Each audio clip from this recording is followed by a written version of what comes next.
ప్రజాప్రతినిధులు, అధికారుల సమన్వయంతోనే జిల్లా అభివృద్ధి సాధ్యమవుతుందని జిల్లా కలెక్టర్ దివాకర్ తెలిపారు.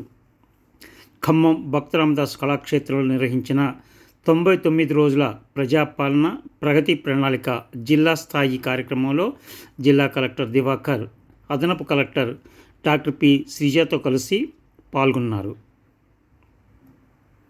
జిల్లా కలెక్టర్ దివాకర్ మాట్లాడుతూ, గత 2.5 సంవత్సరాలుగా ప్రభుత్వం అమలు చేస్తున్న సంక్షేమ, అభివృద్ధి కార్యక్రమాలు, లక్ష్యాలను ప్రజలకు వివరించేందుకు 99 రోజుల ప్రత్యేక కార్యక్రమాన్ని నిర్వహిస్తున్నామన్నారు.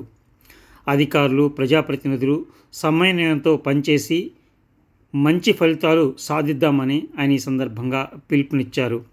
ఇందిరమ్మ ఇళ్ళు అర్హులందరికీ అందేలా ఏర్పాట్లు జరుగుతున్నాయని ఆయన వెల్లడించారు.